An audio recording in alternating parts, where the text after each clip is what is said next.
Good evening everyone, good evening. Welcome to basic learning series of the option trading today. I hope आपको Supriti ma'am profits दे रही होंगी। चलो, क्योंकि हम बहुत सारी चीजें सीखने वाले हैं तो कुछ ऐसा ना हो कि आप लोगों से मिस हो जाए, कोई कम्युनिकेशन एरर ना हो। और कोई भी क्वेश्चन आता है पूरी सीरीज में ट्राई करो यहीं पे पूछ लेना। आप कमेंट में पूछ सकते हो, यहाँ पर WhatsApp number, you can always ask anyway. मैं बहुत ही सिंपल चीजें में समझाऊंगा, बहुत ही सिंपल हिंदी में समझाऊंगा क्या ऑप्शन ट्रेडिंग होती है, कैसे करते हैं, क्या स्ट्रैटेजी यूज कर रहे हैं, ठीक है, किस तरह से हम ऑप्शन स्ट्राइक प्राइस चूज करते हैं। बहुत सारे क्वेश्चन आ रहे थे लाइव ट्रेडिंग में, उन सबका मैंने गठबंधन दे दिया आप लोगों को। एक कोर्स आपके लिए प्रेजेंट किया है, ठीक है। 5 डेज का फुल मेंटोरशिप रहेगा हमारा, जिसमें हम A to Z ट्राई करेंगे सारी चीजें, बेसिक से लेके एडवांस। तो बेसिकली हम क्या करेंगे, हम प्रॉपर सीखेंगे whatever is there. Let's talk a little bit. अभी तक जितने लोगों ने अभी तक लाइव ट्रेडिंग करी है हमारे साथ, क्या रिजल्ट रहे हैं आप लोग? Positive, negative, neutral? I started from Monday, I am positive on all 5 days to सुप्रीति's guidance and traded accordingly. That's very very great. Okay, ऐसा सुनने को बहुत कम मिलता है, लिटरली बोल रहा हूँ। ये she is trading very good, that's great. For confirmation, मैं capitalist 1 lakh and I am positive 32K। That's really great here.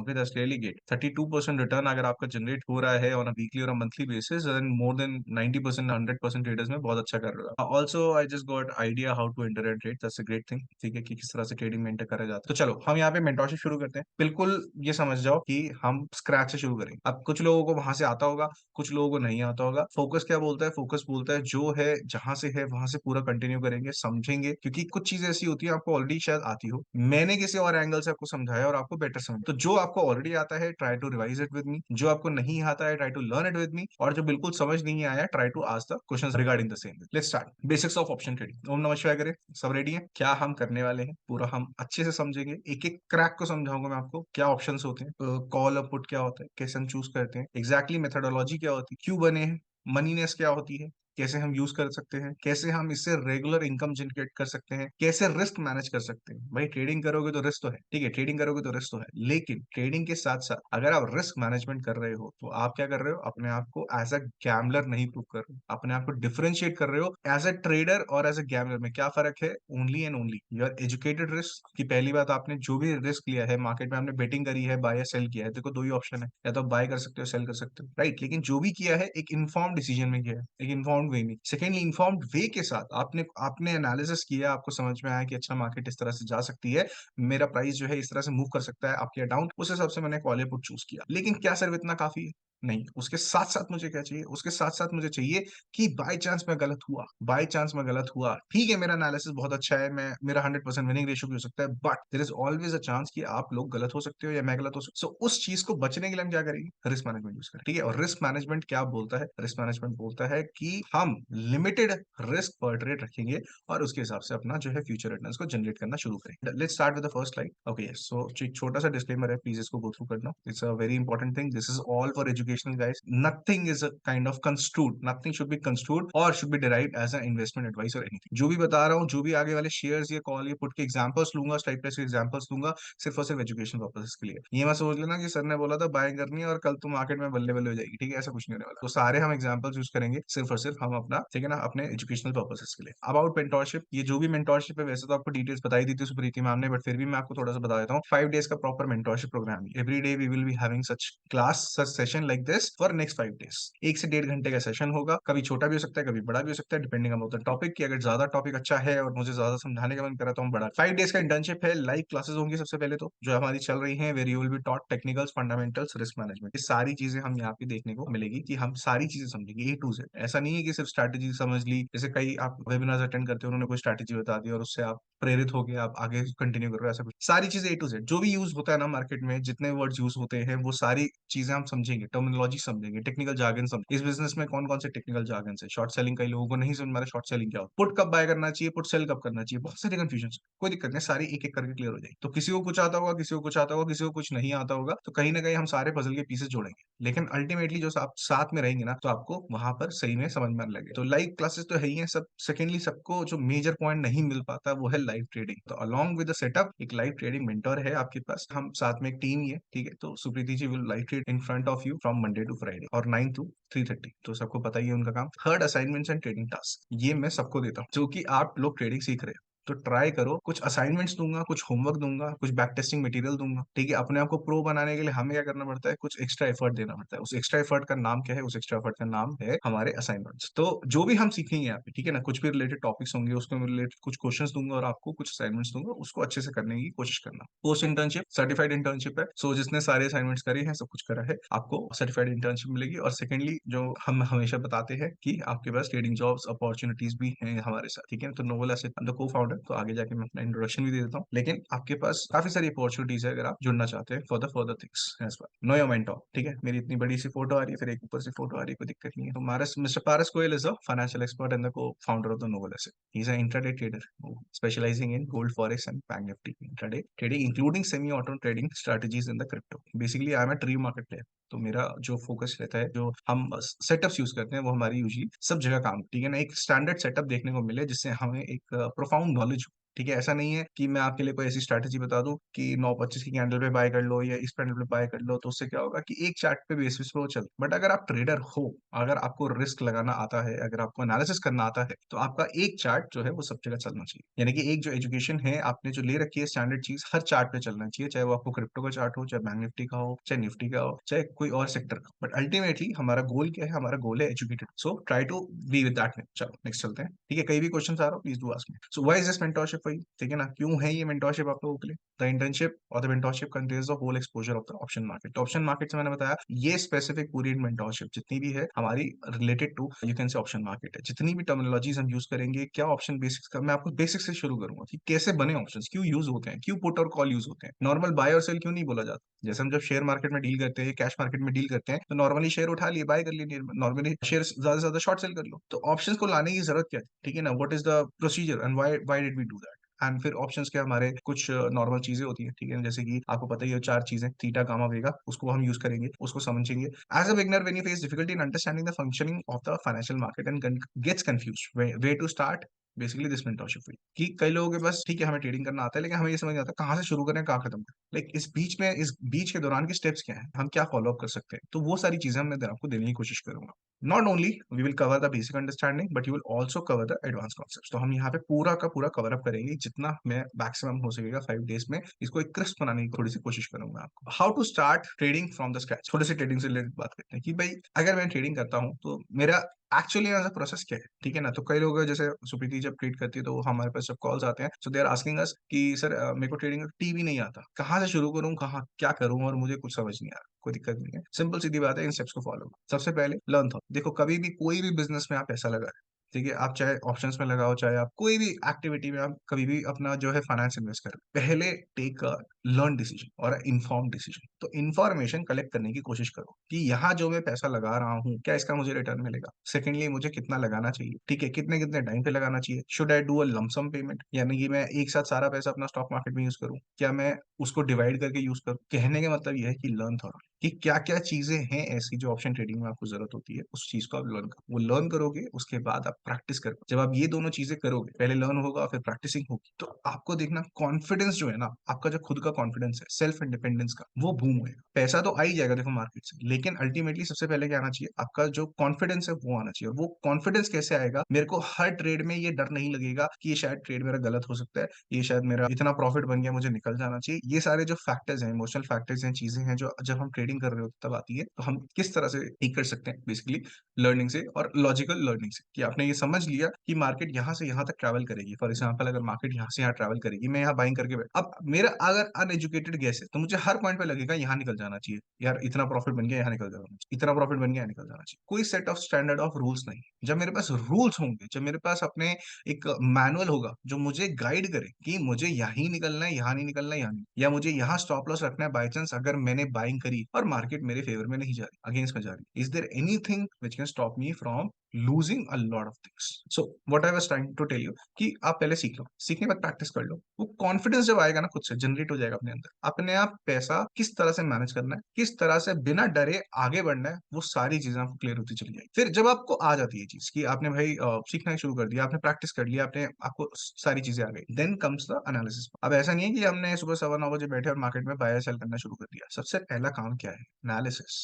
Analysis क्या है कि मार्केट किस डायरेक्शन में जाएगी, अपसाइड जाएगी, डाउनसाइड जाएगी, साइडवेज जाएगी, किस डायरेक्शन में जाएगी। तो ये सारे जो आंसर्स हैं, पहली बात तो क्या क्या क्वेश्चन अराइज होने चाहिए जब आप बाइंग या सेलिंग कर रहे हो, आप अपना जो ऑप्शन में पैसा लगा रहे हो, क्या वो करेक्ट क्वेश्चंस हैं जो आपके माइंड में आने चाहिए, और क्या सही तरीका है उन क्वेश्चंस को आंसर करने का। तो हम दोनों में डील करें। पहले तो मैं आपको ये बताऊंगा कि क्या क्वेश्चंस आपको जनरेट करने चाहिए अपने माइंड। आप पैसा लगाने से पहले सोचो कि सबसे कीमती चीज एक ट्रेडर के लिए टेम्पल होता है, कैपिटल। एग्री करते हो नहीं करते हो? ठीक है, अगर एग्री करते हो तो ये आपके लिए जो आपका कैपिटल है वो हमारे टेम्पल के बराबर है। We need to keep it at the highest respect. But वही चीज अगर आप देखो कि कितने सारे ट्रेडर्स जब अपना कैपिटल जब एम्प्लॉय करते हैं, डिप्लॉय करते हैं, they are not respecting it up to the marks, they are not at all respecting it. So इसलिए बेसिकली होता गया है कि जब आप सही तरीके से चलते हो तो आपका कैपिटल आपका साथ है, आपका कैपिटल आपको बताएगा मैं इंक्रीज हो। आपने स्टेप्स थोड़े बहुत मिस करे, गलत चले, तो क्या होगा, कैपिटल नेगेटिव होना शुरू हो जाएगा। तो यहाँ पे वो जो कर्मा वाली स्टडी है ना, तो यहाँ पे वो बहुत सही मैटर करती है कि भाई जैसा जैसा आप करते जाओगे वैसा वैसा आपको मिलता जाएगा। आप सही राह पे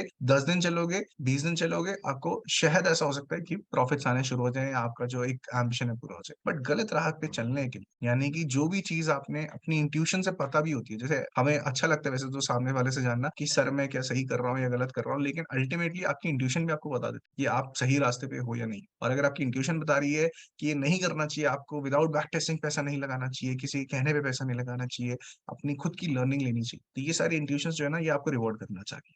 बट अल्टीमेटली अगर आप वो नहीं करोगे तो कहीं ना कहीं रिवॉर्ड से कहीं ना कहीं लूज कर जाओगे। तो एनालिसिस करना सीख जाओगे आप बहुत अच्छे से जब ये सब चीजें हो जाती है। फिर अपना ब्रोकर अकाउंट खोलो। मैं ये नहीं कह रहा किसका खोलो, किसी का भी खोलो जिसका आपको अच्छा लगे। लेकिन ये चौथा स्टेप होता है। और पांचवा स्टेप होता है एग्जीक्यूशन, जो मुझसे सबसे पहले लोग कॉल करके पूछते हैं, सर बाय करें या सेल करें। ठीक है, सुप्रीत जी मैम से पूछते हैं बाय करें या सेल करें। एंट्री एग्जिट सबसे लास्ट में आती है, सबसे लास्ट में। I know we all want to make a lot of money, हमें बहुत पैसा बनाना है और बहुत जल्दी बनाना है, इसमें कोई गलत बात नहीं है, सही बता रहा हूँ। अगर आपके मन में आपको लगता है, आपको सिखाया गया है कि आपने कि मैं इतनी जल्दी 23 साल में या 25 साल में या 30 साल में इतने मेरे पास पैसे इकट्ठा हो जाए, ये आपके सब अच्छे टारगेट्स हैं। Do not haunt your self to the feelings कि भाई ये गलत चीज है या ये अच्छी चीज है। सही जगह से जाना, सही चीज करना ही आपके लिए इंपॉर्टेंट है। आपके लिए एम्बिशियस होना अच्छी चीज होती है, बट एम्बिशन पे आपको टारगेट बनाना पड़ता है, प्लानिंग करनी पड़ती है, काम करना पड़ता है। गलत क्या है, विजुअल थिंकिंग, कि बैठे बैठे सोच लिया इतना आ जाना चाहिए, या आज हमें ट्रेडिंग में लेट्स से 10,000 का प्रॉफिट हो गया और हमने 1 लाख का कैपिटल यूज किया था। तो सिनेरियो पता है क्या होता है, 1 लाख का कैपिटल यूज किया, 10,000 का हमारा प्रॉफिट हो गया। कल से हमारी प्लानिंग शुरू हो जाती है कि अगर मैं कल 10 लाख लगाऊंगा तो मेरा एटलीस्ट एटलीस्ट 1 लाख तो हो ही जाएगा। और अगर 1 लाख पर डे आ रहा है, ठीक है, तो मैं यहाँ से अगर अपनी मनपसंद गाड़ी, कोई भी लाविश गाड़ी ले लो, मैं यहाँ पे कुछ नाम चेंज करके लिख देता हूँ, आप समझ ही जाओगे, BMB। तो एक गाड़ी है वो मैं अफोर्ड कर सकता हूँ, 80 lakhs की है। भाई 1 लाख रुपए पर डे कमाऊंगा, क्या फर्क पड़ता है, मिल जाएगी। यहाँ से आपने सारी जो अपनी जो बेसिकली जर्नी है वो उल्टी हो जाएगी। कोई एस्पिरेशंस जो होती है, अगर विजुअल थिंकिंग आप करने लग गए तो सारी की सारी चीजें गलत हो जाएंगी, कैलकुलेशंस जो है वो गलत हो जाएंगी। कैलकुलेशन करना अच्छी बात है, बुरी बात है, इसका कोई वो नहीं है आंसर, लेकिन हाँ सही जगह पे कैलकुलेशन करना अच्छी बात है। रादर ये सोच के कि आज मैंने 1 लाख रुपए से 10,000 रुपए बनाए, इसको मैं किस तरह से री इन्वेस्टमेंट कर सकता हूँ, या मेरे को कितना री इन्वेस्टमेंट करना चाहिए, कितना विड्रॉ करना चाहिए, कितना अपने यूटिलाइज करना चाहिए, ये सब चीजें आपको सोचनी चाहिए रादर देन दीज थिंग्स। तो बहुत एक कॉमन फैक्टर आता है कि जब हम प्रॉफिटेबल होना शुरू हो जाते हैं मार्केट में, तो ये सारी जो एम्बिशन वाली चीजें हैं, फैक्टर्स हैं, वो किक इन करते हैं मार्केट। तो इन सब चीजों को गो थ्रू करके ही आप एक प्रोफेशनल ट्रेडर बनते हो, जब आपको ये समझ में आता है कि ये एक बिजनेस है।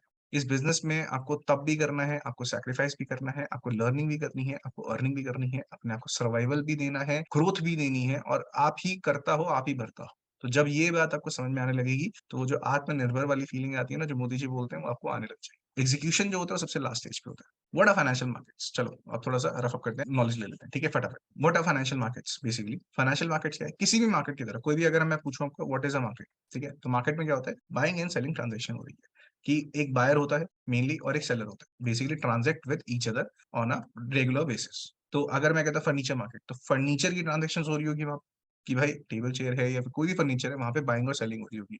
कोई वहां पे बायर होगा, कोई कंज्यूमर होगा, तो वहीं पे कोई सप्लायर होगा। तो कोई भी मार्केट में क्या इंपॉर्टेंट है, बायर और सेलिंग। जहां पे भी बाइंग और सेलिंग की ट्रांजेक्शन हो रही है, that is known as a market. जब हम फाइनेंस में आ जाते हैं इसी चीज को लेके, जब हम फाइनेंशियल प्रोडक्ट्स में डील करने लगते हैं, तो उसे बोला जाता है फाइनेंशियल मार्केट्स। लेट्स से मुझे इतने सारे शेयर्स खरीदने थे, तो मैं कहाँ जाऊँ, मैं जाऊंगा फाइनेंशियल मार्केट्स में। I can not go to furniture market to buy shares of a furniture company. I have to go to a financial market. जब आपको ये चीज फाइनेंस प्रोडक्ट्स में डील करना है, आपको बाइंग या सेलिंग करनी है, लेट इट बी, आप सप्लायर भी हो सकते हो उस टाइम पर, आप कंज्यूमर भी हो सकते हो, हम फाइनेंशियल मार्केट्स में जाते हैं। It's a place where the buyers and sellers come together to create the financial assets. और कौन कौन सी चीजें हैं जो फाइनेंशियल मार्केट्स में आती है? इक्विटी, जैसे कि आपका स्टॉक मार्केट, भाई मैंने रिलायंस के शेयर्स परचेज करे, एप्पल के शेयर्स परचेज करे, टेस्ला के करे, ये क्या है? आप जब शेयर्स को डील करते हो, ठीक है, बाइंग या सेलिंग करते हो, तो वो क्या है? फाइनेंशियल प्रोडक्ट है, इसलिए वो फाइनेंशियल मार्केट्स का पार्ट है। Secondly forex, let's say you want another currency, मैं इंपोर्ट एक्सपोर्ट का बिजनेस करता हूँ, मेरा सर्विसेज एक्सपोर्ट होती हैं, let's say to Dubai, to America और टू कनाडा, तो वहां से मुझे क्या आता है? वहां से मुझे फॉरेन करेंसी आती है। अब वो जो फॉरेन करेंसी है वो इंडिया में मेरे कोई काम की नहीं। ठीक है, यूएस डॉलर एक अच्छी चीज है, लेकिन इंडिया में मैं उसे खर्च नहीं कर सकता। So I need to do what? I need to boot the transactions basically. And जब मैं क्या करूंगा? मैं अपने करेंसीज को कन्वर्ट करता हूँ, buying and selling of currencies होती है, तो फॉरेक्स में आ गए। थर्ड है कमोडिटी, ठीक है, लाइक गोल्ड।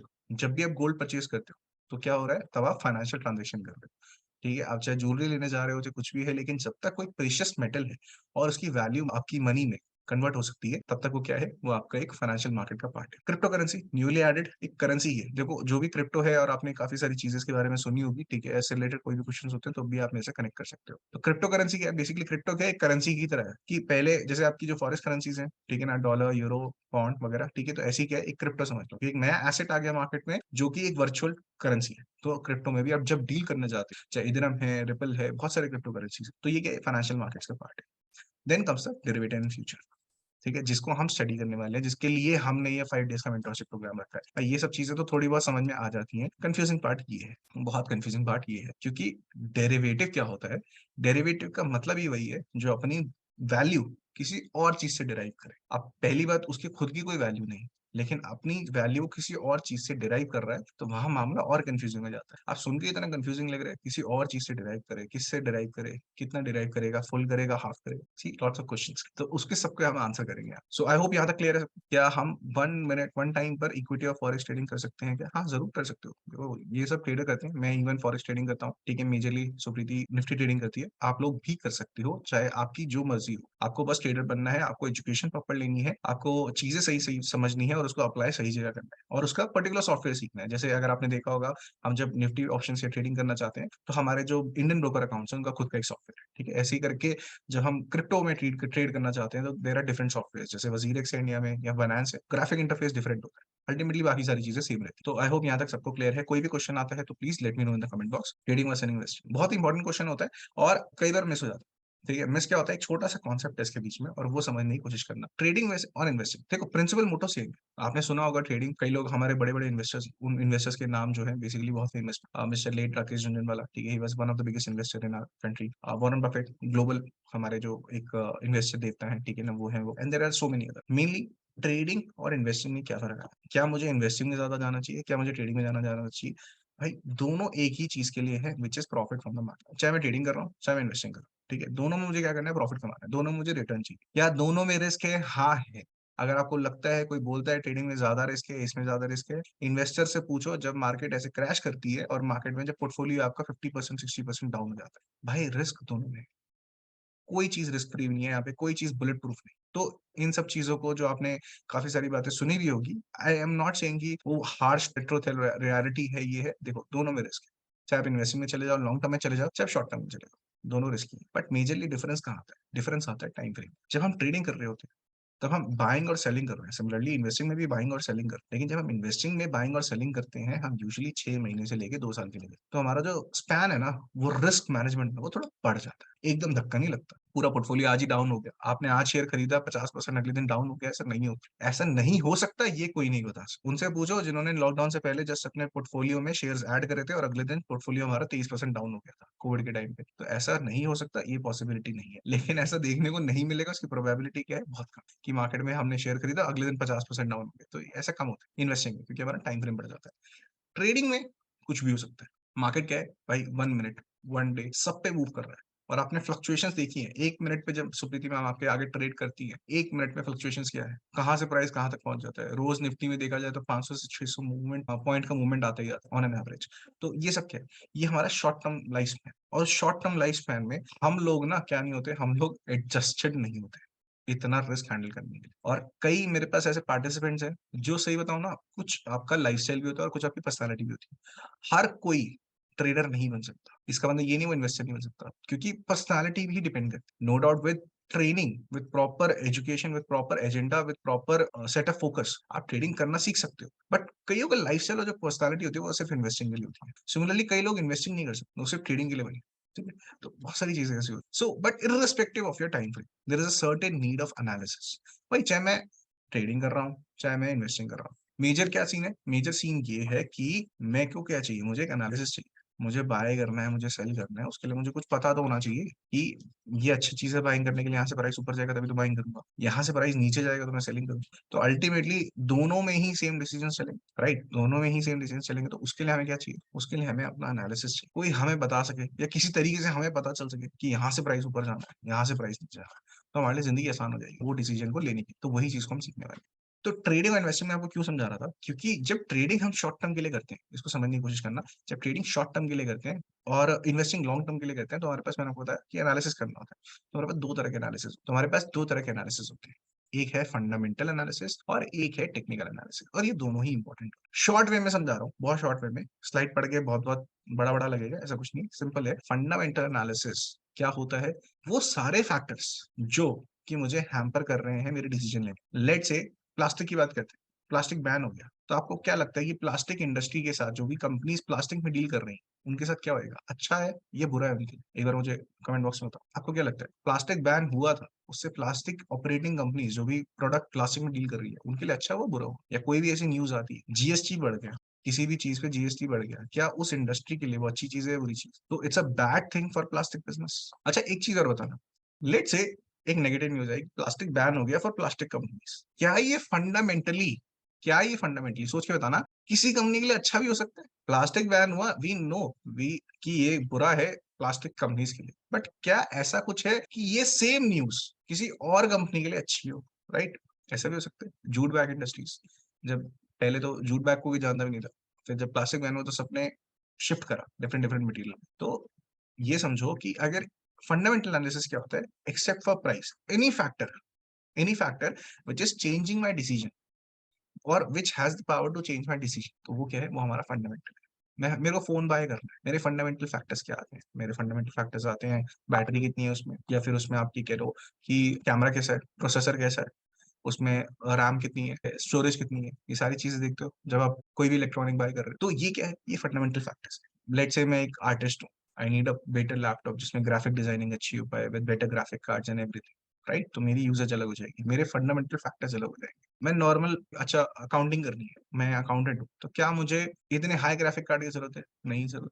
मुझे अपने बिजनेस सॉफ्टवेयर की ज्यादा जरूरत है, तो मैं लैपटॉप या जो अपना फोन है वो ऐसा देखूंगा जिसपे मेरे बिजनेस सॉफ्टवेयर इजी चल जाए, राइट? सो फंडामेंटल एनालिसिस क्या है कि एक पैरामीटर्स आपको डिफाइन करता है कि ये पैरामीटर्स हैं जो आपके डिसीजन को हैम्पर कर रहे हैं, या उस टाइम पे आपको फोकस कर रहे हैं कि भाई ये पैरामीटर ऐसे है तभी मैं डिसाइड कर पाऊंगा, वरना नहीं कर पाऊंगा। इसे बोलते हैं fundamental analysis. Second type is technical analysis. तो ये तो हो गया फंडामेंटल कि जो भी चीज हो रही है, ठीक है ना, अदर देन कि भाई ये वाले फैक्टर्स है, कंपनी का सीईओ कैसा है, कंपनी क्या बिजनेस करती है, आगे क्या फ्यूचर है उसका, ठीक है, ग्रोथ क्या जाएगी, and there are different so many things in, so all of them comes in the fundamental. फिर टेक्निकल क्या है? टेक्निकल क्या है कि लेट से मेरे को मेरी पसंद के हिसाब से, मेरी फंडामेंटल एनालिसिस के हिसाब से दो लैपटॉप पसंद है, एक लेट से एसुस का, एक एचपी का। Now what do you think, which computer will I buy? मेरा लास्ट डिसीजन किस पे मैटर करेगा? मैंने अपने पूरे फंडामेंटल एनालिसिस करे कि भाई मेरे को ये नीड थी और इसके लिए बेसिक बेस्ट सॉफ्टवेयर जो है या बेस्ट जो प्रोडक्ट्स है वो दो आ रहे हैं, ए और बी। आपको क्या लगता है कि नेक्स्ट मैं कौन सा ऐसा फैक्टर है जो यूज करूंगा और मुझे ये पता चल जाए कि ए बेटर है या बी बेटर है, या मुझे कौन सा खरीदना चाहिए, ए खरीदना चाहिए, बी खरीदना चाहिए? मैं पूछ रहा हूँ कि वो कौन सा फैक्टर है जो मुझे डिसाइड करवाएगा कि मुझे ए खरीदना है, बी खरीदना है? वो कौन है? प्राइस। जब मेरा सारा सिलेक्शन हो चुका है, मेरा फंडामेंटल हो चुका है, तो मैं क्या देखना चाह रहा हूँ? कौन सा सस्ता है? भाई दो लैपटॉप हैं, सेम फीचर्स के हैं, और एक का प्राइस चल रहा है लेट्स से 30,000, एक का प्राइस है 32,000। मैं कौन सा बाय करूँ? 30 वाला। जब सेम सारी चीजें मिल रही हैं लेकिन सस्ता कौन सा है? 30 वाला। तो why will I not buy? तो लास्ट मेरा जो एक बहुत ही तगड़ा पैरामीटर जिसमें मैं बोलूंगा जिसकी वजह से मेरा डिसीजन जो है अप एंड डाउन हुआ, वो कौन सा था?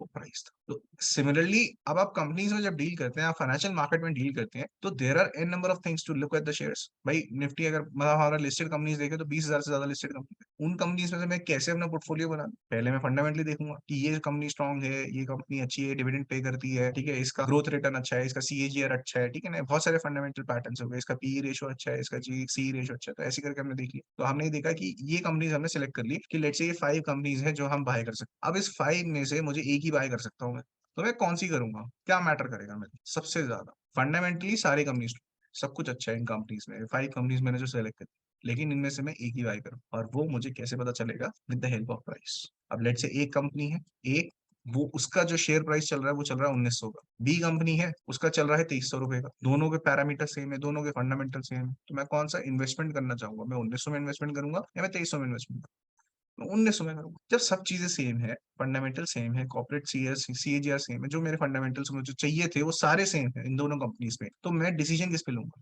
प्राइस पे।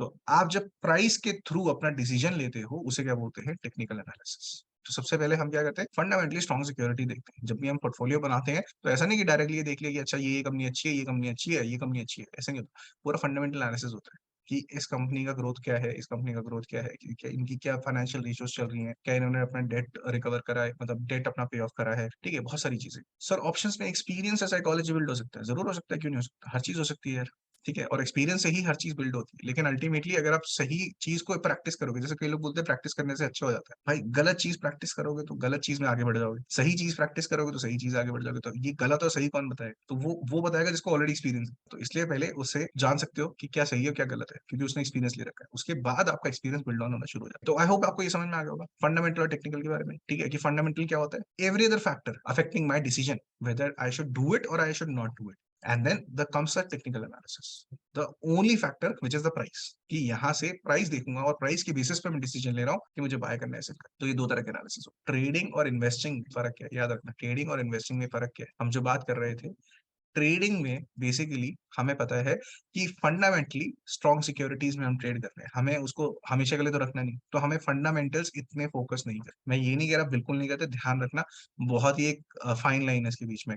फंडामेंटल्स इतने ज्यादा हमें हैम्पर नहीं करते, क्योंकि हम लेट्स से निफ्टी में मैं वो कर रहा हूँ, अगर ट्रेडिंग कर रहा हूँ निफ्टी ऑप्शंस में, तो क्या मैं उसके फंडामेंटल्स चेक करूंगा अभी के लिए, नहीं, मैं उसको क्या करूंगा, मैं टेक्निकल एनालिसिस चेक करूंगा, क्योंकि मेरा जो परव्यू है वो बहुत शॉर्ट टाइम फ्रेम के लिए। तो वहां पे फंडामेंटल्स हमारे मैटर कर सकते हैं, लेकिन hardly 20% of my decision shall be matter, और वो भी कैसे, फॉर एग्जाम्पल मैं अगर निफ्टी में ट्रेडिंग कर रहा हूँ, मैं निफ्टी में ट्रेडिंग कर रहा हूँ, क्या मेरे डिसीजंस सेम होगा किसी भी नॉर्मल मंडे को और बजट वाले दिन, या डिफरेंट होगा, आप बताओ मेरे को। क्या मेरा जो स्ट्रक्चर होगा ट्रेडिंग करने का वो सेम होगा बजट वाले दिन भी, और जो मैं नॉर्मल डेज पे ट्रेडिंग कर रहा हूँ, या डिफरेंट डिफरेंट है ना। वो क्यों है, क्योंकि आपको पता है बजट आ रहा है, राइट, बजट डिक्लेयर होने वाला है, तो वो क्या है, फंडामेंटल पार्ट। तो कई लोग बोलते हैं कि हम जब ट्रेडिंग कर रहे हैं हमें फंडामेंटल से कोई फर्क नहीं पड़ता, ऐसा कभी नहीं होता। ट्रेडिंग और इन्वेस्टिंग दोनों मिलके ही अगर आपको करनी है ढंग से, तो उसमें दोनों एनालिसिस ही लगेगी, फंडामेंटल भी लगेगा और आपका टेक्निकल भी लगेगा। कितनी बार ऐसा हुआ है मेरे को बताना, आपके एक्सपीरियंस में, जो लोग ऑलरेडी ट्रेडिंग कर रहे हैं, कितनी बार ऐसा हुआ है जब आरबीआई ने रेपो रेट चेंज करा है, आरबीआई ने इंटरेस्ट रेट चेंज करा है, मार्केट वहां पे अप डाउन हुई है नहीं हुई है, और अच्छी खासी अप डाउन हुई है नहीं हुई है, यस और नो। तो क्या उस दिन टेक्निकल लगा था, उस दिन फंडामेंटल लगा था, फंडामेंटल के बेसिस पे हमने देखा कि भाई मार्केट जो है प्लंज करेगी या नीचे चलेगी, मतलब मार्केट ऊपर भागेगी या नीचे जाएगी। तो इसलिए दोनों का जो एक मिक्सचर है ना वो अनिवार्य है, ठीक है ना, एक को छोड़ नहीं सकते, दोनों भाई भाई। हाँ ये है कि फोकस होता है कि लेट से नॉर्मल डेज में मैं फंडामेंटल से इतना फोकस नहीं करता, बट अगर किसी कंपनी का आज फाइनेंशियल्स डिक्लेयर होने हैं, न्यूज आने वाली है, तो क्या वेट नहीं करते उसके लिए कि आज लेट्स से रिलायंस का हमारे फाइनेंशियल रिलीज हुए हैं या फिर विप्रो का रिजल्ट आया है, तो क्या उस दिन फ्लक्चुएट नहीं होती मार्केट उस दिन, यस और नो गाइस, काफी ज्यादा फ्लक्चुएशन आती है। और उस फ्लक्चुएशन को कैसे आई है, फंडामेंटल की वजह से आई है, टेक्निकल की वजह से नहीं आई उस दिन की। तो टेक्निकल भी काम करता है, फंडामेंटल भी करता है, बट अल्टीमेटली जब हम ट्रेडिंग कर रहे होते हैं, हमारा जो फोकस होता है वो 20% फंडामेंटल एनालिसिस पे होना चाहिए, ऐसा नहीं है बिल्कुल भूल जाओ, 20% होना चाहिए। आपको पता होना चाहिए इस दिन इसकी न्यूज आ रही है, बजट है, या आपको पता होना चाहिए आरबीआई के रेपो रेट्स कब चेंज हो रहे हैं, इंटरेस्ट रेट्स कब चेंज हो रहे हैं, कौन से शेयर का हमारा रिजल्ट आ रहा है, और 80% फोकस जो होना चाहिए वो आपका टेक्निकल पे होना चाहिए, that means study the price. क्योंकि गुजराती ने हमें सिखाया है, गुजराती लोगों ने भाव भगवान छे, भा भगवान है। अगर भा भगवान है, price is God, then the price will itself tell you where I am going to go. तो इसलिए अगर प्राइस को आप अच्छे से समझ जाओगे, आपको खुद ही पता चल जाएगा टेक्निकली कि प्राइस किधर जा रहा है। प्राइस ऊपर जाने को तैयार है, प्राइस नीचे जाने को तैयार है, या प्राइस साइडवेज जाने को तैयार है। तो ये दो तरह के एनालिसिस से हम ये पूरा ट्रेडिंग का जो हमारा जो एक डेकोरम होता है उससे मेंटेन। तो it's not an easy job, but it's the words मेरे को लगता है बेस्ट जॉब, क्योंकि सेल्फ इंडिपेंडेंस है, lot of things that you are going to gain from these things. कभी एक्सपीरियंस शेयर करूंगा आपके साथ। मैं फाइनेंस इंडस्ट्री से इतने साल था, और चाहने को मैं प्रोफेशनल बन सकता था, I would have become auditor और समथिंग लाइक दैट, बट मेरा चॉइस था कि मैं इंडिपेंडेंट ट्रेडर बनूं। अब इतनी इज्जत वाला साउंड करता नहीं ये चीज, लेकिन मेरे मन में यही था, क्योंकि I know what the lifestyle is. I know how I live today and what would have been my life if I would have, got a good package or started a profession. मेरे को थोड़ा बहुत तो देख के समझ में आ गया होगा, कुछ तो कर ही सकता हूँ जिंदगी में। तो वहां पे मेरे को चॉइस लेनी थी कि ट्रेडर बनना है या फिर कुछ और चीज हो जाना। तो जब ट्रेडर बनने का जब डिसीजन लिया था, तो किसी वजह से लिया, राइट। और लाइफस्टाइल बिल्कुल डिफरेंट होता है। You are not bound with the corporate mindset. You are bound with a lot of higher things, which is the principles of risk reward. वो सब चीजें हम इस पूरी ट्रेनिंग में सीखेंगे। आई होप मजा आ रहा होगा यार। अभी कुछ ऐसा तो नहीं है मैं बोर बोर कर रहा हूँ, तो प्लीज बता देना ना। व्हाट इज स्टॉक मार्केट सबको पता ही होगा, ठीक है। थोड़ा सा मैं अपने आप को रिवाइज करा रहा हूँ, तो बुरा मत मानना इस चीज का। तो stock market broadly refers to the collection of exchanges and the venues where the buying and selling and issuing of shares of publicly held companies take place. तो जितनी भी पब्लिक कंपनीज है, जो पब्लिक कंपनीज है, उसका जब buying and selling चल रहा है, उसको हम स्टॉक मार्केट बोलते हैं। The market in which the securities are issued purchase by the investors. तो भाई सिक्योरिटी कौन इशू कर रहा है? जिसको कैपिटल चाहिए। भाई मेरे पास एक बहुत अच्छा बिजनेस आइडिया है, ठीक है, बट उसमें 5,000 करोड़ लगे, और अगर एक बिजनेस चल गया तो मेरे को 20% पर ईयर का रिटर्न मिलेगा। अब 5,000 करोड़ मेरे पास तो है, तो लेट से 500 करोड़ मैंने अपने लगाए, और बाकी मैंने क्या करा, पब्लिक से मांगे, प्लीज पैसा दे दो, मैं इसमें इन्वेस्ट करना चाहता हूँ, मेरा प्लान अच्छा है। भाई सबने आजकल शार्क टैंक देख लिया, ठीक है। तो जो शार्क टैंक की रियलिटी है ना, वो एक्चुअली रियलिटी यही होती है। आपको लगता है वो जो पब्लिक कंपनीज ऐसी नहीं बन गई, भाई पब्लिक से बाहर जोड़ के मांगना पड़ता है, सर हमारे फाइनेंशियल ये है, हमारी ग्रोथ पैटर्न ये है, प्लीज हम पे इन्वेस्ट करो। तो वो जो शार्क टैंक आया था ना, उसने पूरी सच्चाई दिखाई। ये जो पब्लिक आपको कंपनीज आज इतनी करोड़ों की दिख रही है ना, ये जब शुरुआत हुई थी ना, तो पब्लिक से ही ऐसे मांगते थे, चाहे छोटा छोटा ही कर दो यार, लेकिन करके ऐसे होता था। और उसका नाम क्या होता है? आईपीओ। उसे क्या बोला जाता है? Initial public offer. जब आपसे वो पैसा मांगने आते हैं कि सर हमारी ये कंपनी है, ये ग्रोथ पैटर्न है, ये हमारा बिजनेस मॉड्यूल है, इस पे प्लीज इन्वेस्ट करिए और हमें पैसा दीजिए, हम पे इन्वेस्ट करिए, हम आपको रिटर्न ला के देंगे। Sound same? चलो, तो बेसिकली यहाँ पे क्या होता है, मार्केट्स में सिक्योरिटीज इशू हो रही है, purchase by investors and subsequently transferred among the investors होंगे। तो एक बार आईपीओ में तो भाई जिसने खरीद लिया, उसके बाद क्या होता है, सिक्योरिटीज ट्रांसफर हो रही है। लेट्स से जो आईपीओ में जिनके पास शेयर्स अलॉट हुए थे, ठीक है, तो उन्होंने क्या था, वो फर्स्ट टाइम इन्वेस्टर्स थे। उसके बाद आप क्या है, अगर आपको पेटीएम का इन्वेस्टर बनना है, तो आपको क्या करना पड़ेगा, ब्रोकर अकाउंट में जाना पड़ेगा, पेटीएम की शेयर्स बाय करने पड़ेगी। तो बाय किससे कर रहे हो? किसी ऑलरेडी इन्वेस्टर से, जिसने ऑलरेडी इन्वेस्टर हो पेटीएम का, जिसने सेलिंग ऑर्डर लगा रखा हो और आपने बाइंग लगा दो, ऑर्डर मैच हुआ, आप दोनों की ट्रांजेक्शन सक्सेसफुल। ठीक है, तो इस तरह से स्टॉक मार्केट वर्क करती है। टाइमिंग्स ऑफ स्टॉक मार्केट भाई ये बहुत इंपॉर्टेंट होता है। काफी लोगों के मन में क्वेश्चन होता है, सर एग्जैक्ट टाइम क्या है स्टॉक मार्केट का? ठीक है, तो मैं आपको नॉर्मल बता देता हूँ। 9 से 3:30 हम लाइव रहते हैं। सुप्रीति मैम से बात कर लेना इस बारे में। So market is open for 5 days, Monday to Friday, except for national holidays, जिसमें आपकी सारी हॉलीडेज जो आपकी नहीं भी होनी चाहिए थी, जो स्कूल में भी नहीं मिली थी ना, जिसमें आप थोड़ा सा घबराते थे, यार शिट यार वो संडे पड़ गया, उस दिन छुट्टी नहीं मिली, स्टॉक मार्केट में वो भी मिलेगी आप। तो राउंड अबाउट हमारे 240 ट्रेडिंग डेज होते हैं, आउट ऑफ 365 240 ट्रेडिंग डेज होते हैं हमारे pass on an average. Pre open session होता है 9 बजे से लेकर 9:15 बजे तक, जहां पे आप पार्टिसिपेट नहीं कर सकते। मजाक करो, कर सकते हो, थोड़ा पैसा अच्छा लगता है। फिर आता है नॉर्मल सेशन, जब हमारी जैसे जनता के लिए मार्केट खुलती है 9:15 बजे से लेकर 3:30। The major trading takes place during this time. फिर होता है पोस्ट क्लोजिंग सेशन। अगर आपका ऑर्डर लगा हुआ है और वो एग्जीक्यूट हो सकता है, जैसे मान लो किसी ने लास्ट में सेलिंग ऑर्डर डाला, आपने बाइंग ऑर्डर डाला, वो एग्जीक्यूट कर दे, तो 3:30 से 4 वो चीज होती है। फिर मोहर ट्रेडिंग आपको लोगों को पता ही होगा। जैसे दिवाली वाले दिन हमारे लिए 1 घंटे के लिए स्पेशल मार्केट खुली जाती है, तो उसे बेसिकली 1 घंटे के लिए हमारा जो टाइम एंड डेट है वो चेंज होता रहता है, हर साल नया आता है, क्योंकि हर साल दिवाली भी नए नए डेट पे आती है। चलो ये समझ में आ गया होगा। अब हाँ, तो टाइमिंग समझ में आ गया होगा, इजी है। So what is index? जो हम इतने टाइम से हम जो ऑप्शन ऑप्शन कर रहे हैं, तो अब क्या करें, इंडेक्स पे। इंडेक्स क्या है? बहुत ही सिंपल चीज है। इंडेक्स क्या है? बहुत ही सिंपल चीज है। बचपन में जब हम अपने एक नोटबुक बनाते थे, तो उसके आगे इंडेक्स होता है। उस इंडेक्स में हम लिखते थे कि क्या लिखते थे इंडेक्स में, कि इस पेज नंबर पे ये है, इस पेज नंबर पे ये है, इस पेज नंबर पे ये है, ठीक है ना, ये टॉपिक्स है। तो बेसिकली इंडेक्स क्या है? सेम चीज है, ठीक है, आइडिया सेम रखना। अगर मैं इंडिया की इकोनॉमी के बारे में जानना चाहता हूँ, अगर मैं इंडिया की इकोनॉमी के बारे में जानना चाहता हूँ, तो मैं इंडेक्स खोल दूंगा। इंडिया की इकोनॉमी में इंडेक्स में मुझे क्या मिलेगा, इंडेक्स में मुझे टॉप 50 कंपनीज देखने को मिली और उससे मुझे ये पता चल जाएगा कि किस कंपनी की हालत कैसी चल रही है, या मार्केट में अगर इंडेक्स अप जा रहा है, पूरा का पूरा एक पैरामीटर अप जा रहा है, तो इकोनॉमी अच्छा कर, ठीक है। I don't need to go through the whole notebook, मुझे हर कंपनी के बारे में रिसर्च करने की जरूरत नहीं, हर कंपनी का ग्रोथ पैटर्न पढ़ने की जरूरत नहीं, मैं बस इंडेक्स देख के पता लगा सकता हूँ, एक छोटा आइडिया मिल जाएगा कि किस तरह से इकोनॉमी हमारी बिहेव कर रही है। So market index tracks the market movement by using the prices of small number of shares chosen as a representative sum. Most leading indices are weighted by the market capitalization. अगर किसी को जानना हो तो किस तरह से बनते हैं, मार्केट कैपिटलाइजेशन रेट के हिसाब से बनते हैं। Take into the fact the number of shares issued greater the number of portfolios in which they may be held. Stock includes in index are also quite liquid, क्योंकि इनमें सबसे ज्यादा trading हो रही होती है। जो इंडेक्स में अगर आपने देखा होगा, सारी कंपनीज नहीं आती, कुछ चुनिंदा कंपनीज आती है, जैसे निफ्टी 50। निफ्टी 50 क्यों बोला जाता है, हमारे देश की जो सबसे टॉप 50 कंपनीज है उनका इंडेक्स एक बना दिया गया, उनका मार्केट कैपिटलाइजेशन के हिसाब से वेटेड एवरेज करके आपको एक दिखा दिया गया है कि अगर मेरा 20,000 पे निफ्टी चल रहा है तो इसको क्या मतलब है, हमारी कंपनीज जो चल रही हैं वो ग्रो हो रही है सारी की सारी। 18,000 से 20,000 पे गया है, मतलब कुछ पिछले दिनों में निफ्टी, तो ये समझो हमारा देश इतना ग्रो कर, क्योंकि ये सारी कंपनीज के शेयर्स उतने लेवल पे ग्रो कर रहे हैं, तो इससे क्या होता है, हमारा निफ्टी का जो इंडेक्स का रेट है वो भी अप एंड डाउन चलेगा। So narrow indices are usually made up of the most actively traded equity shares in that index. I hope आपको एक आइडिया मिल गया होगा। Are best indexes are next Nifty 50, bank Nifty, भाई हमारे चाहिए इंडेक्सेस हैं, क्योंकि इसमें हमें ट्रेड करना होता है, बट ट्रेडिंग नहीं करना होता सिर्फ। आप समझ भी सकते हो कि मार्केट में जो इंडेक्स है वो किससे कंप्राइज कर रहा है, तो जो भी आप ट्रेड कर रहे हो थोड़ी नॉलेज लेके करो, तो आपको अच्छा लगेगा, ठीक है ना, कि भाई मैं इस चीज में अगर ट्रेड कर रहा हूँ तो इसमें क्या क्या कॉम्पोजिशन है, निफ्टी 50 में कौन सी कंपनीज आती है, थोड़ा सा रेडी करके रखें। तो अभी जो रिसेंटली अगर आपने सुना होगा, जियो फाइनेंशियल सर्विसेज भी ऐड होने वाला है, ठीक है ना, तो बहुत सारी चीजें हैं जो ये आपको रखनी पड़ती है, फंडामेंटल। चलो नेक्स्ट पे चलते हैं। ये एक छोटा सा एग्जांपल है, बाद में कमेंट में ये मत लिखना कि ये सारी ये कंपनीज तो है नहीं, ये हट गई है, तो मैं आपको बस एग्जांपल के तौर पे दे रहा हूँ। निफ्टी 50 का ऐसे दिखता है आपको, ये सारी हमारी टॉप कंपनीज है, मोस्टली सारी कंपनीज हैं,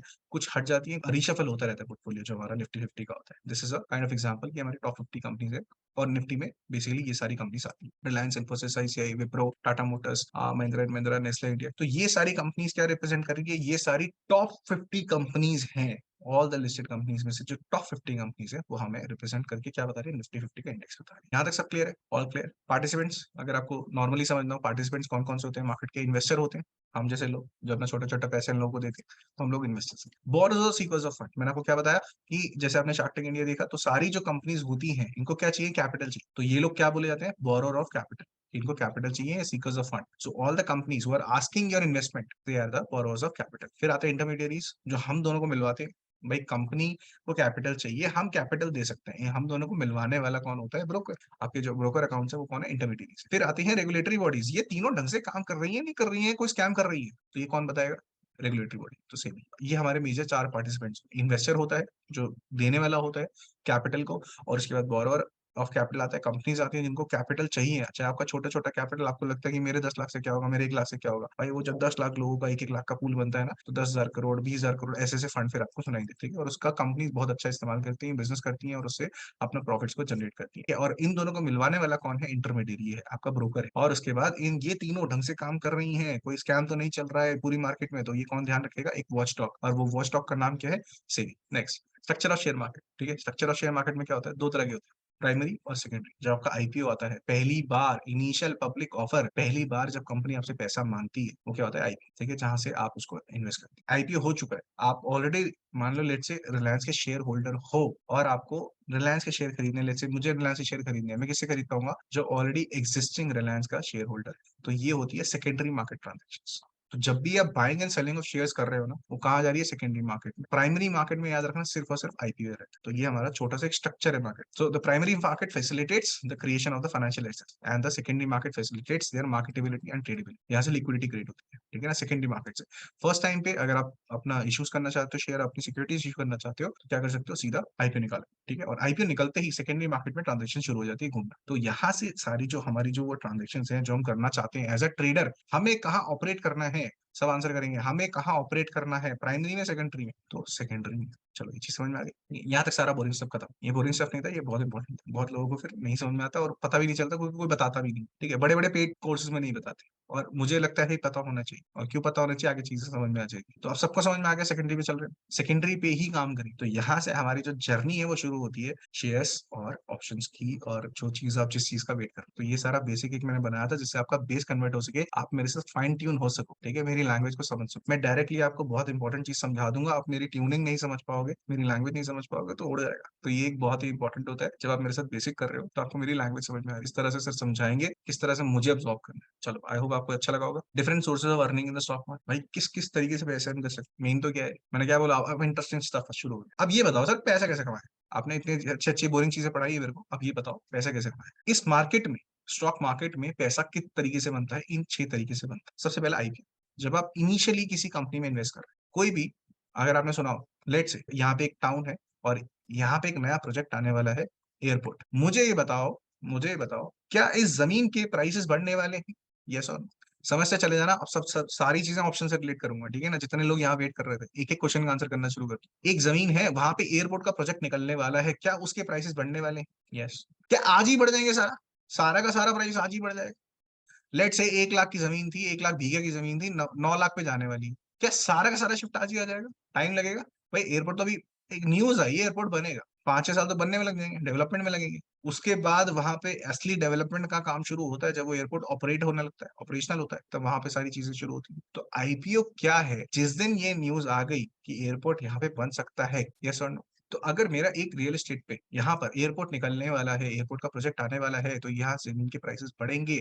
क्या ये अच्छी अपॉर्चुनिटी है? हाँ है। अगर मैं आज इन्वेस्ट करता हूँ, क्या मैं अर्ली इन्वेस्टर कहलाऊंगा? एयरपोर्ट आया नहीं है, आएगा, लेकिन मैं उससे पहले इन्वेस्टमेंट कर रहा हूँ, तो उसे क्या बोलते हैं, बेसिकली अर्ली इन्वेस्टर्स और इनिशियल पब्लिक ऑफर। जब ये पहली बार पब्लिक का ऑफर हुई, मैंने तभी पैसा लगा दिया।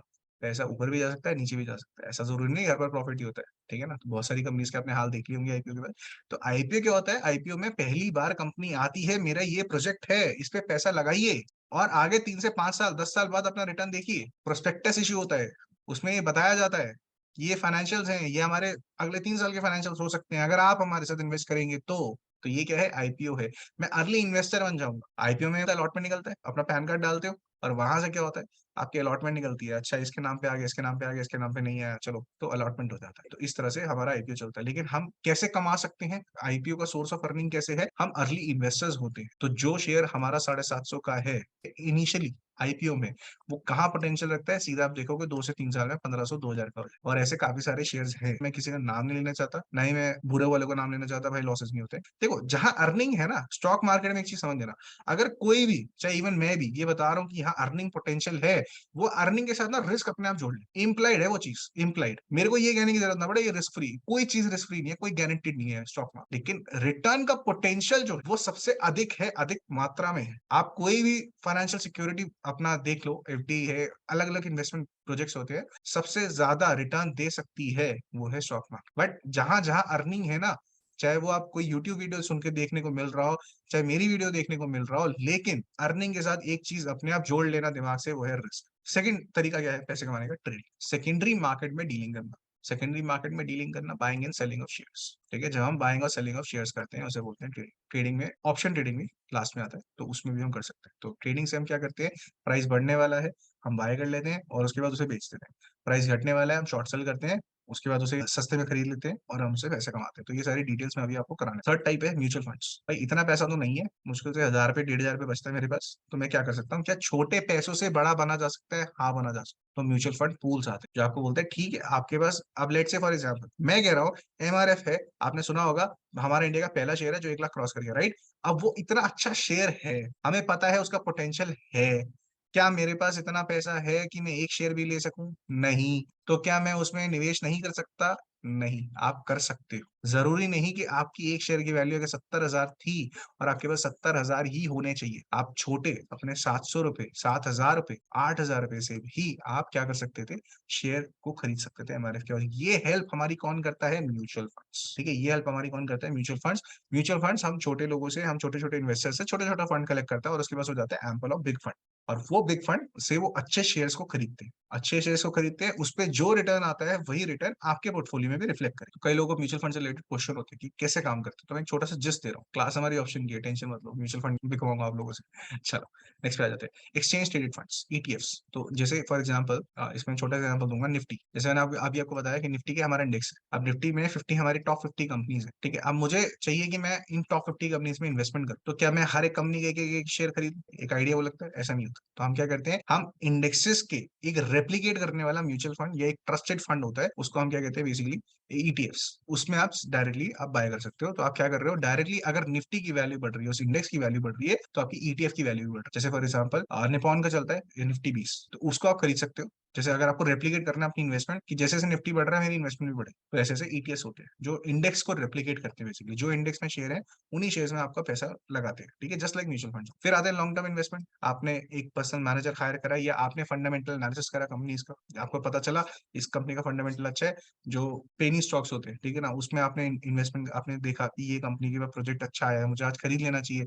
5 साल बाद इसका शेयर 5 रुपए से सीधा 500 रुपए हो जाएगा, ठीक है। ये सब क्या है, लॉन्ग टर्म इन्वेस्टमेंट। विप्रो का आज इतना चल रहा है, इन्फोसिस का इतना चल रहा है, क्या मैं और खरीद के और पैसा कमा सकता हूँ? हाँ, कमा सकते हो, ठीक है। और वो कैसे होगा, लॉन्ग टर्म इन्वेस्टमेंट, यानी कि 3 से 5 साल के लिए आपको कम से कम वेट करना ही पड़े, लॉन्ग टर्म पोर्टफोलियो, ठीक है ना। उसके बाद आते हैं सबसे बेस्ट और सबसे खतरनाक डेरिवेटिव्स, फ्यूचर एंड ऑप्शंस, ठीक है। ये खतरनाक कैसे कैसे डील करते हैं, इसके बारे में पूरा स्टडी करेंगे कल से। आज की क्लास यहीं तक समाप्त होती है, ठीक है, हमारा समय समाप्त होता है। लेकिन कोई भी क्वेश्चन है, इससे अभी तक हमने जितना भी कवर किया उससे रिलेटेड कोई भी क्वेश्चन है, प्लीज पूछ लो। और हम कल से इसको, और अब जो हमारा सारा बेसिक था ना वो खत्म हो गया। अब जो मेजर आएगा सिर्फ stock option option option option के बारे में बात करेंगे कल से। सो आई होप आपको मजा आएगा पहली बात तो। एंड कोई भी रिलेटेड आपका कोई क्वेश्चन है वो आप पूछ सकते हो। संडे है कल सर, तो क्या हो गया भाई, एजुकेशन डे है, आए। हाँ जरूर आप, ठीक है। तो आपको आना पड़ेगा, कल भी हमारी क्लास होगी। कल मैं थोड़ा जल्दी रख दूंगा, 5 o'clock रख दूंगा, सो दैट जिसको इवनिंग एंजॉय करनी है वो इवनिंग एंजॉय करेगा। एफएनओ कितने रुपीस में स्टार्ट कर सकते हैं? 10,000 रुपए से।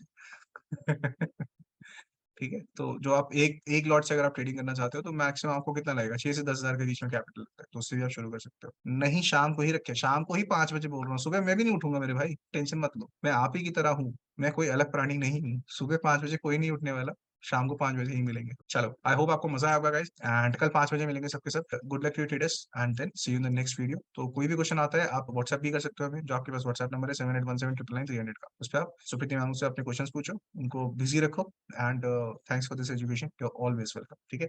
और कल से फिर और मजे करने में, तो हर चीज समझेंगे। देखो अब आपने बेसिक समझ लिया, स्टॉक मार्केट क्लियर हो गया, मेरी लैंग्वेज क्लियर हो गई कि मैं कैसे समझाऊंगा। कल से जब हम वो पेक्यूलियर चीजें करेंगे ना, तो आपको वो और अच्छी एब्जॉर्ब होनी शुरू हो जाएगी। चलो guys, take care, good night, take care and enjoy your weekend.